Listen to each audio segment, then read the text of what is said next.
What's good, everyone? I've already tried recording this motovlog twice. Let's see if the third time's the charm. What's happening? What's happening? What's happening? What's happening?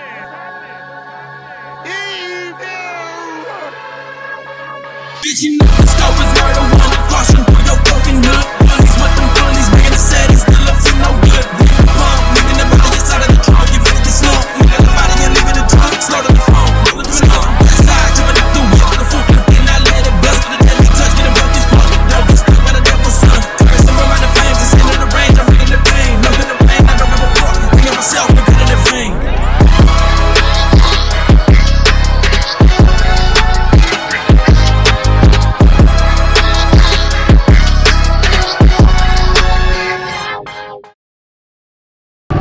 Like I said in the intro, I've already tried to record this damn thing 2 times. The first time, I had some technical difficulties. The second time, I have more technical difficulties. My mic was muffled. Today, I'm going to be talking to you about why I chose a Ducati 959 over another Japanese bike. Because most of you probably don't know, the bike I had before this was a GSXR 750 named Cinderella, because boy, that bike was just perfect when I found it. Due to some horrible circumstances, I had to find a replacement bike, and I wound up getting a Ducati 959. Initially I wanted to get another GSXR. Why did I wind up getting a Ducati and become a Ducatista versus, the stereotypical GSXR boy, popping wheelies down the freeway? One of my friends was actually one of the biggest inspirations why I got a Ducati versus a GSXR. Another one was price, and then the third one was just like timing. It all happened kind of perfectly. So initially I wanted to get a brand new white GSXR 750. Pricing looked decent. They were going for about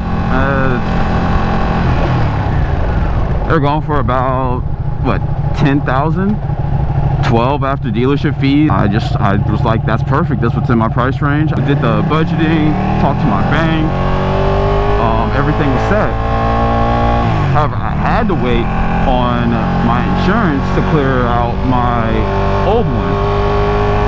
Without it, the bank was like, you're paying too much money, your debt to income ratio is a little too high, we have to wait, one thing after another. While I was waiting, a homeboy Flacco, or Flash as I might call him, he was like, bro, a Ducati, that's all I was hearing every 13 seconds, in the group chat. Oh, here's a dope Ducati, look at this Ducati. Oh, look at this, I know you don't want 1,000, but look at this. Oh, look at this, look at this. I was really worried because I didn't think I could afford a Ducati. In this case, it really wasn't the case. I could afford it and I honestly had no problem affording it, but it kind of came down to could I afford the maintenance? Could I afford the extra cost of maybe making this bike mine? So if you notice from my Instagram, you'll see that when I got Cynthia, she was pretty much kind of stock. Thankfully, the guy who I bought it from, he put the heat spacers on it so my behind doesn't get hot. But the mirror, this left mirror, was extra messed up. I had to get a new wheel bearing. There's a lot of work I put into this, on top of some small personal things that I really want to do. The clear windscreen just wasn't cutting it for me, so I had to go all black. I had to put some tank grips on it. There were just things that I had to buy. But the question came, could I actually afford those things? That, insurance, services. Insurance came out actually cheaper with this bike than my old GSXR, despite it being a little bit bigger. The bike I found for a cheaper price than I was actually looking for. So there was about a $2,000–3,000 difference between price and this bike versus the other GSXR I was looking at. So boom, that was another plus.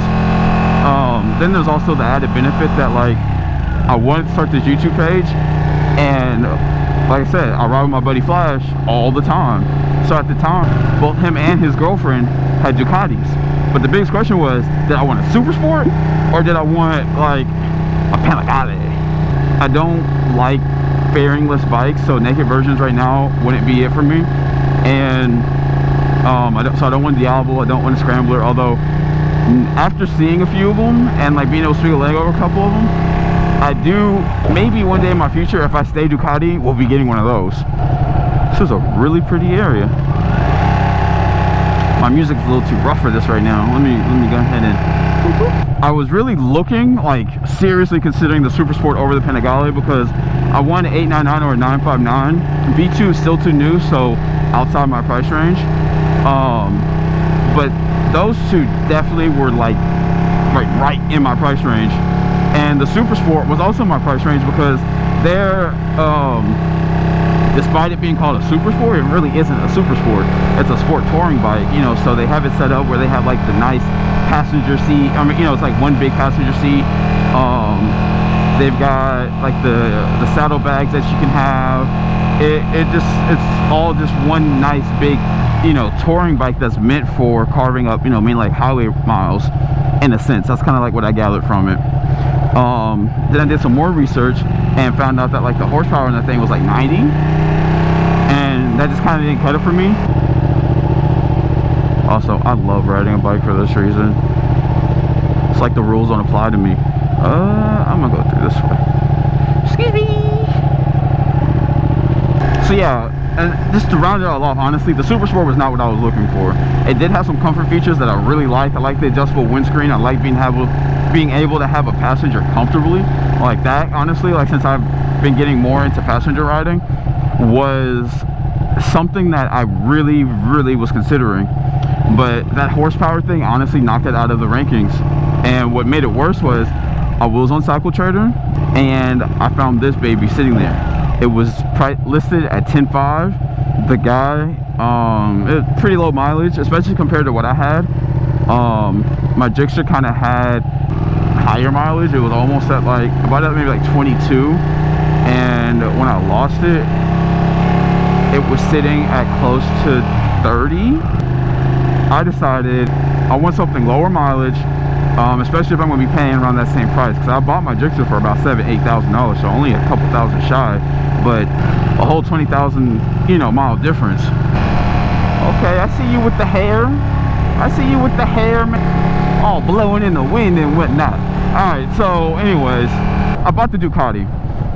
All right, and transitioning from a Ducati from a Japanese bike, it was easy and hard at the same time. Everyone hyped up this bike to be just like some beautiful, just like machine that could not outdo it, that could be outdone by anything except for the bigger version of this machine. So if you got a V2, it's only to be outdone by the V4. And if you got a 959, only the 1299, the V2 and the V4 could outdo it, and you know, the other iterations of it. But that wasn't quite the case. Like, I switched over, and for like the first day or two, I was like, this is not what I was expecting. Like, the revs didn't go up as high, so I felt like I had to baby it a little bit more.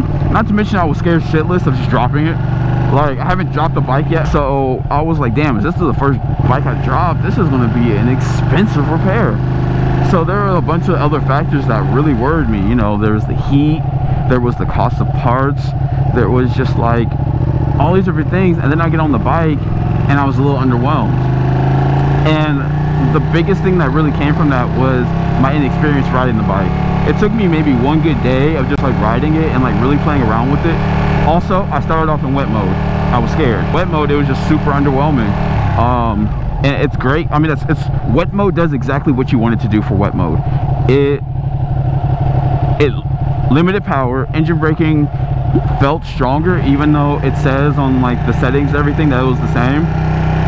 And I felt like I just had a little more control. You know, everything was a little bit stronger, so it was like the ease of me. But at the same time, that power that I wanted was just like, boom, gone, vanished, you don't have this. So I'm used to getting on my Gixxer and going, wee! You know, accidentally popping the tire up, feeling scared and adrenaline and all those other feelings at the same time. Then I get on this bike in wet mode and I'm like, nah, sir, nah, this ain't it.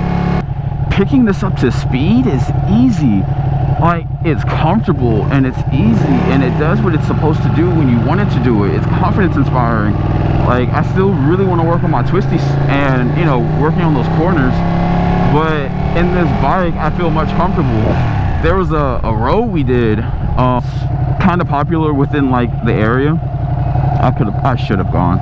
There's a road called like Redwood Road in the area that some of the buddies go to pretty often. And my first time going to it was on my Gixxer, and I was nervous as fuck, to say the least. Like, it was like my first time on twisties, so I'm hitting these twisties at like 25, 30 miles an hour. All my friends are hitting this at 70. Then the next, I didn't hit that road again until a week after I got Cynthia, and it was just so comfortable. Like, yeah, I was so nervous, and yeah, like, I still have a lot of work to do, but my level of confidence then versus the time before that was just miles high. And I honestly attribute that a little bit to the bike. Like, there were some things that the bike did and like made me feel like when I dropped it into it, it felt great. Now, moving forward though with the bike, there are a couple things that do still worry me. That being like comfort in the long run. I have ridden this bike on some very I'm not gonna say trips, but some long days. You know, some like wake up at 8, get on the road by 9, ride all day, hour lunch, get back, and it's, you know, 9:45, 10 o'clock. I've done that 2 or 3 times on this bike, and every time I've done it, like, it has been I'm in pain, you know. And we can attribute it to the gym, because, you know, gym life gains, but a lot of that just has to do to like the ergonomics. My Gixxer was so much more comfortable than this. Okay, dude. My Gixxer was much more comfortable than this. And this bike honestly needed a few additions before it felt like as comfortable as it did now. Like, I really had to add the tank grips to it. The tank grips added a ton. When I tell you a ton of comfort. Like, I had to sit up on it. Like, every time I hit anything, every time I braked, I was hitting it was ouch, my balls, ouch, my balls, ouch, my balls. Every single time I took a break, I grabbed brake, my balls grabbed tank. That was it. So there are a lot of additions that did need to be added to this bike for me to feel super comfortable to it. And yes, my Gixxer, when I bought it, the guy souped it up. It had Olin suspension on it, rears, it had tank grips already, it had everything that you could have wanted. Had the nice Akrapovic or Akrapovic or whatever you want to call that damn thing on it, so it sounded beautiful. Still, I had to make some additions to it to get to that level of comfort that I wanted. Look at that, brake, tank, no meatballs. That's simple, right? Simple what tank grips could do. This is my favorite thing on the bike. I do love the mirrors though. Like, these are some of the best mirrors I've ever had. But tank grips, if you don't have a pair, get you a pair. They allow you to hit those corners just with so much ease. You're not sliding all over your seat. Also, one addition that I kind of overlook, if you probably noticed, is my quick shifter. I only use it like on the highway. In the city, I still kind of, and I'm not, I guess city riding. In the city, I still like pull in the clutch every single time I upshift. And then downshift, it doesn't have an auto blip downwards, so oof, hit a bump. Tank, no meatballs. Simple. But I mean, yeah, this is honestly like, this bike has been a godsend. When all that stuff had happened, my bike was stolen. So when all that had happened, I was also in like a really super busy time with like school, and it was just depressing for me.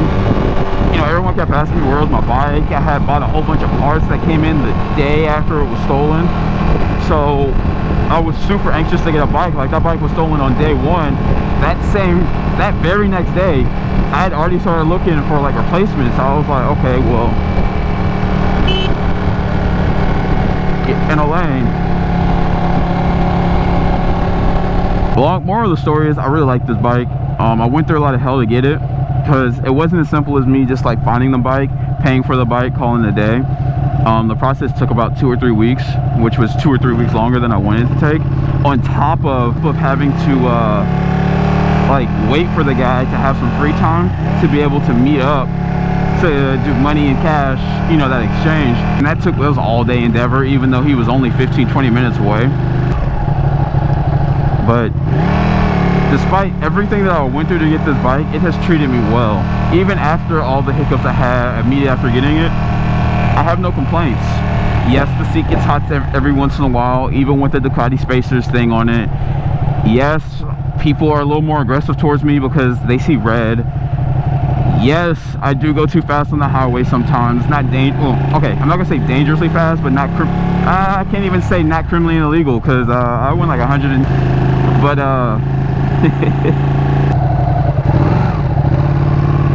but yeah, I'm gonna go ahead and I'm gonna finish this ride out. I'm just enjoying this beautiful day. And one more thing, because I didn't say this before, to everyone who watched, liked, subscribed, anything, gave my page any kind of attention, I really appreciate it. And I really appreciate all the people who sent me the messages with the critiques and the praise. It really warmed my heart. I'm not used to putting myself out there like this, so just knowing that I've got some people who are, you know, watching my back, whether we get big or not, I don't care. I really appreciate all of it, and I'm gonna keep doing this for the long run. But until next time, thank you for joining Two Wheel Intellectual.